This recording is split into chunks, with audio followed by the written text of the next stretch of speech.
honey.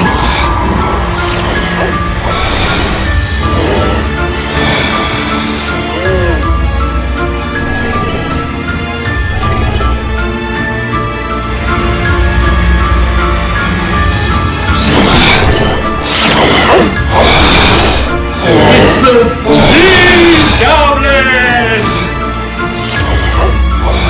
Cheese Goblin!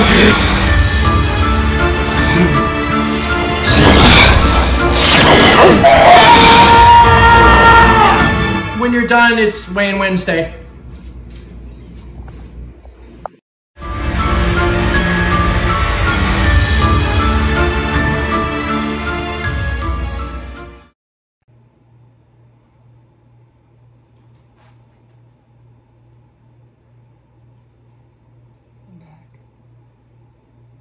Oh, there's a lot of cheese in this mess still.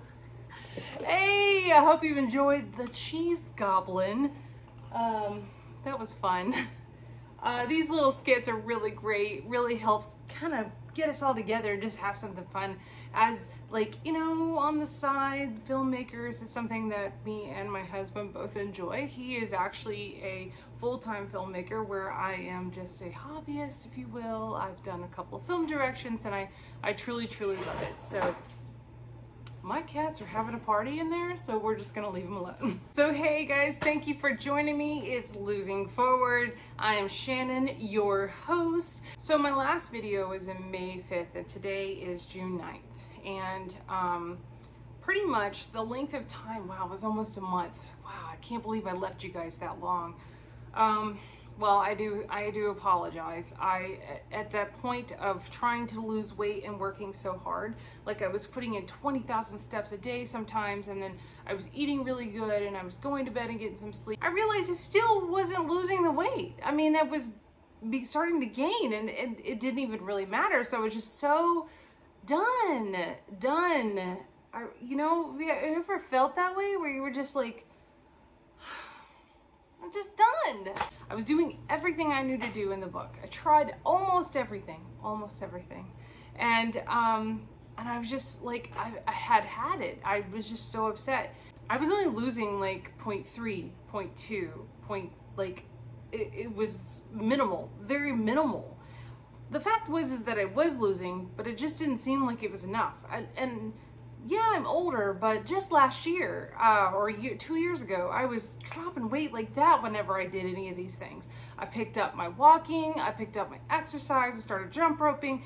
Nothing was working. I should have been seeing a pound a week at least, and I wasn't. And then the following week, I had a gain, and it was a 2-pound gain. I really felt like I was letting y'all down. I felt like I was letting myself down. I felt like I was letting my family down, and I couldn't do it. I kind of broke a little bit, and I said, why am I doing Losing Forward? I'm not helping anybody out there.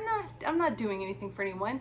And then I kind of gave up on it. Somebody had said something to me a long time ago that when you're sick, when you're really sick, it's very difficult to lose weight. Your body is not going to lose weight.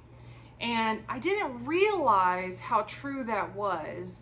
And that's because when your body is under a large amount of stress, and this is coming from a doctor that told me this, and a nutritionist and a physical therapist, and these are all people that told me this that have medical degrees. Okay, I was basically told that, and it makes complete sense, steroids cause you to gain weight. You know, steroids is a part of bloating and stressing, and when your body is under any kind of stress, emotional stress, physical stress, anything like that, if you have cancer, if you have inflammation, if you're having heart problems, a lot of times your body tries to send out a steroid to try to help you if it's not just, it's like cortisol, for example, is a steroid that your mind or your body sends out. Being the fact that I was sick in January, and I was way sicker than I thought I was.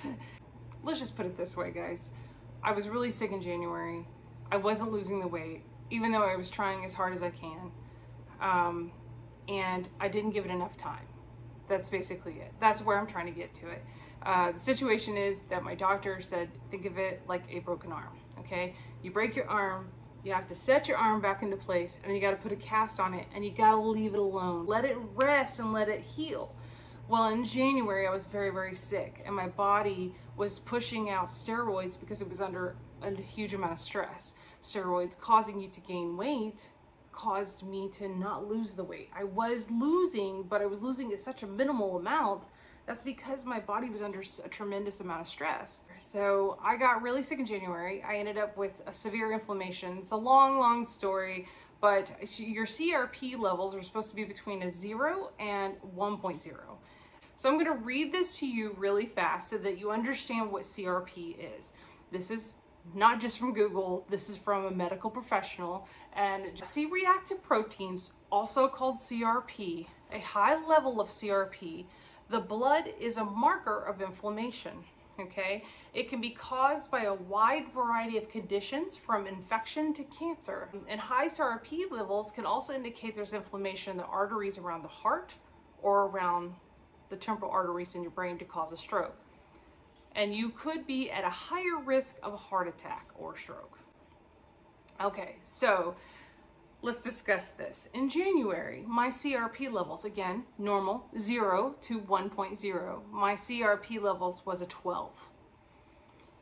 February, I ended up back in the ER again. My CRP levels were now a 9. In March, my CRP levels were a 7. So I've been going to tons of doctors. And this doctor said, your CRP levels are normal. My CRP levels are now 0.8. 0.8. I'm normal. I'm normal. It took me from January to June to get that normal. So what was going on?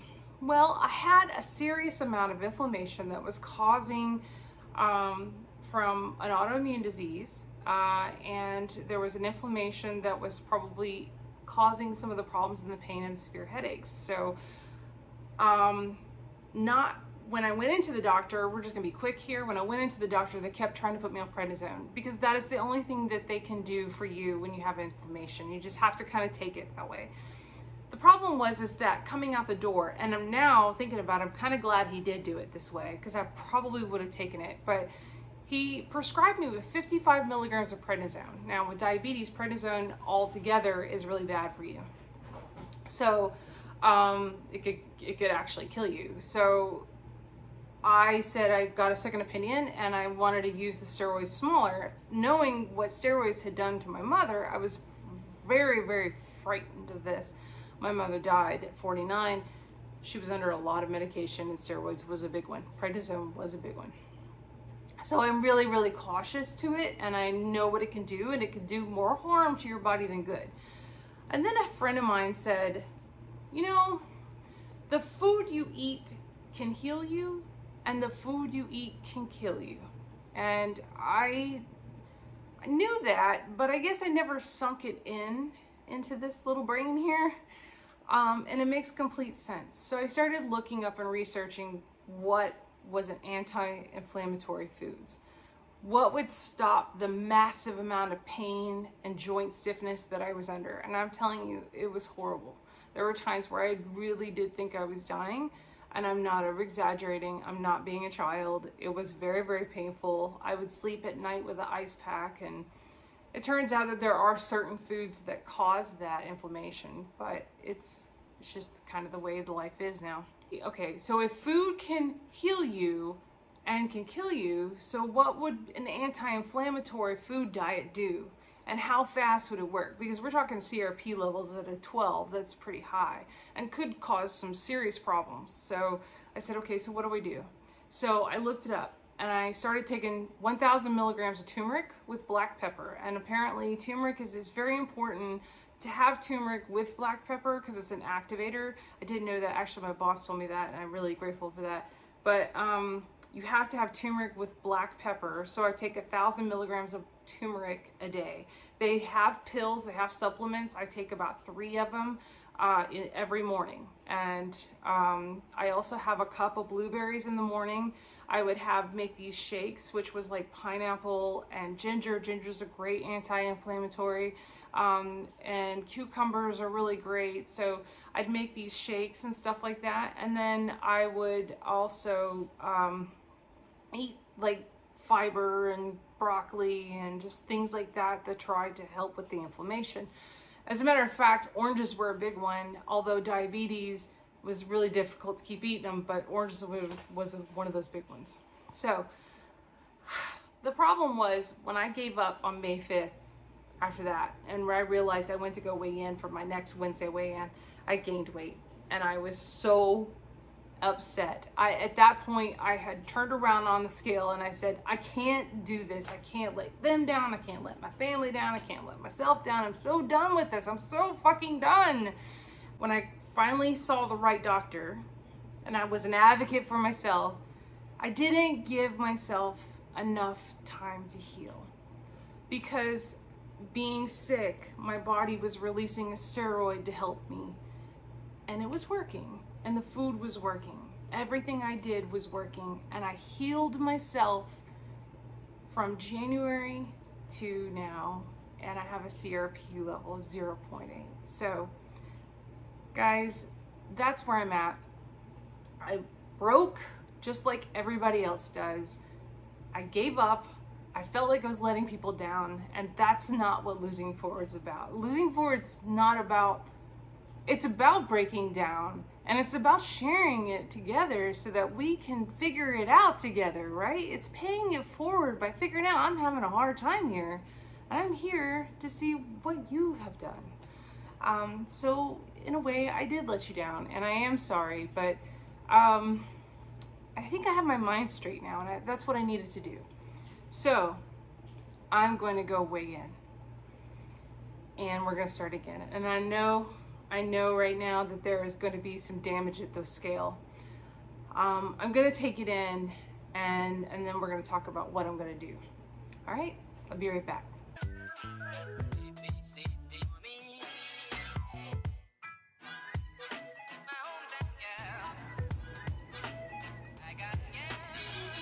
Anyway, okay, so the scale says that it is 222.3. That means I have gained from May 5th 5 pounds, 5.5. I didn't give myself enough time. I gave up, and what happened? All those 0.2s and 0.3s that I was losing, I got them all back because I walked away. And walking away is the more dangerous thing right now. Walking away can make the inflammation worse, can make me sick, I can have a heart attack, I can have a stroke. So many problems can happen from walking away. So I can't. I don't have a choice. I don't have a choice. I'm not gonna walk away anymore. So anyway, all right. So that's I'm gonna take it in. I'm gonna be okay with this and know that my body just needed the time to heal. And I know that I'm healing. So that's what matters. So soon, hopefully soon, if I do the right thing, I have a feeling we're gonna start seeing big numbers. And cross your fingers. I'm gonna keep coming at you guys every Wednesday, no matter what. Even if it's with my phone in my hand and no skit, you're gonna hear from me every Wednesday, because I think that this is good journaling and therapy for myself. It is really good ways of paying it forward to others who may be going through the same situation. Here is my next steps. And I lost 100 pounds. I was doing fasting too, but at a milder rate. So I was like, wow, I think every time I eat, I feel sick. So I'm wondering if fasting would work for me. So of course I went to a nutritionist, I went to my doctor, I went to a diabetes doctor, and I went to an autoimmune doctor. Guys, I've talked to 4 medical professionals. Do not tell me right now that this is not an idea for a diabetic, okay? This is actually highly preferred by a diabetic. So let me explain. This is what a doctor told me, but this is actually on the internet, and it's the exact same thing. So I'm just going to explain to you why fasting. So now I'm going to explain why fasting works for people with diabetes, okay? Fasting has some really huge health benefits. For example, I am reading this, by the way. For example, it could cut down on inflammation. So that's a big one. I'm having serious inflammation problems. So if fasting can help with inflammation, something I really want to consider right now. It helps with weight loss, lowers cholesterol. My cholesterol is high, and not real high, but it is high. And it says fasting may also improve the way your body manages glucose. So basically what fasting does is it retrains your body. Again, talk to a doctor, guys. Talk to a doctor. I'm not a doctor. I'm not a medical professional. I'm telling you what doctors have told me. I'm telling you what others have told me that worked for them. But this is coming straight from a doctor through my mouth, okay? You need to talk to a doctor before you do anything, okay? So, but basically what it does is fasting retrains your body. Because I've become insulin resistant, being diabetic. I'm pre-diabetic now, but I still got a ways to go. So fasting will help train my body to burn the glucose differently. And I'm going to put this guy's information down here. This is a wonderful, wonderful video that I watched that explains why fasting works. And I even shared it with my doctor, and he said, exactly. I'm sorry, the one that was a she, Dr. Seth. So she said that that is a great example of why fasting works for diabetics, okay? So I'm going to be fasting. I have chosen a 16-hour fast.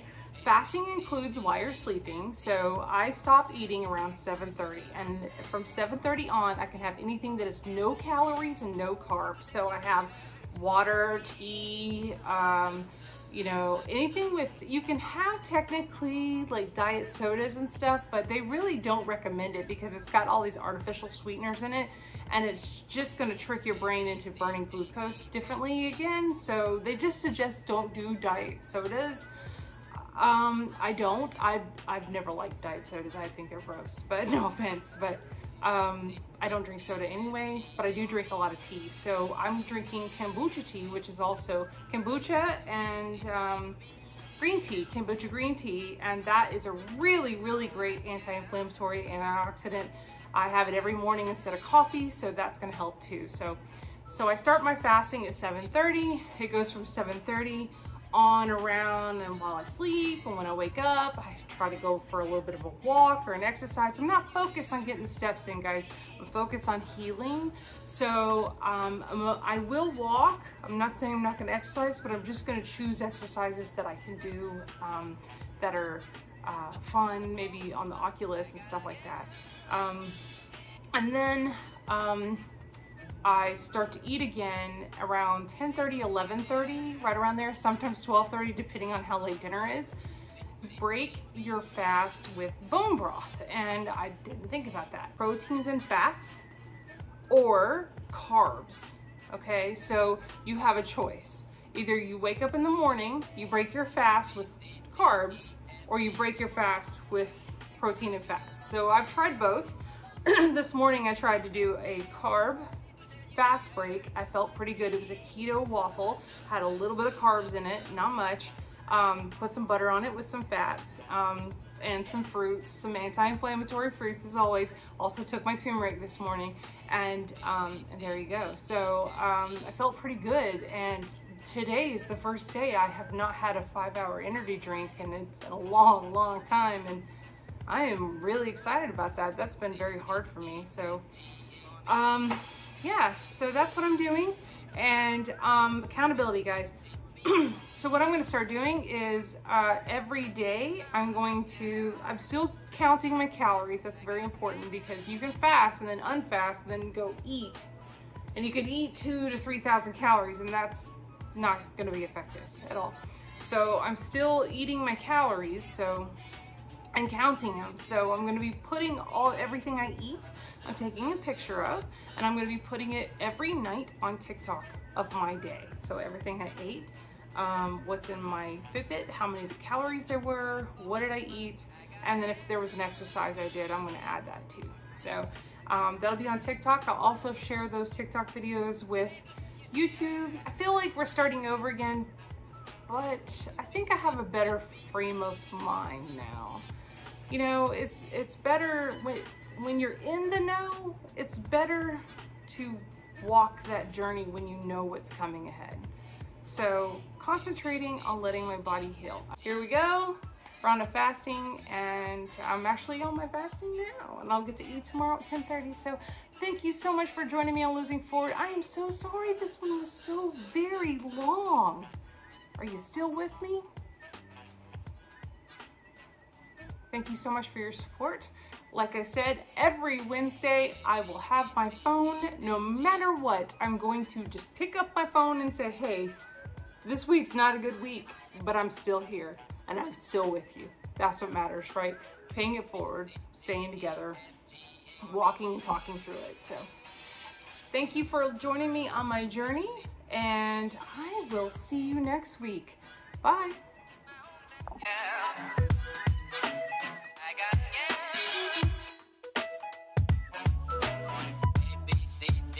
Cheese Goblin! Cheese Goblin! It's the Cheese Goblin! Cheese Goblin! On the streaming.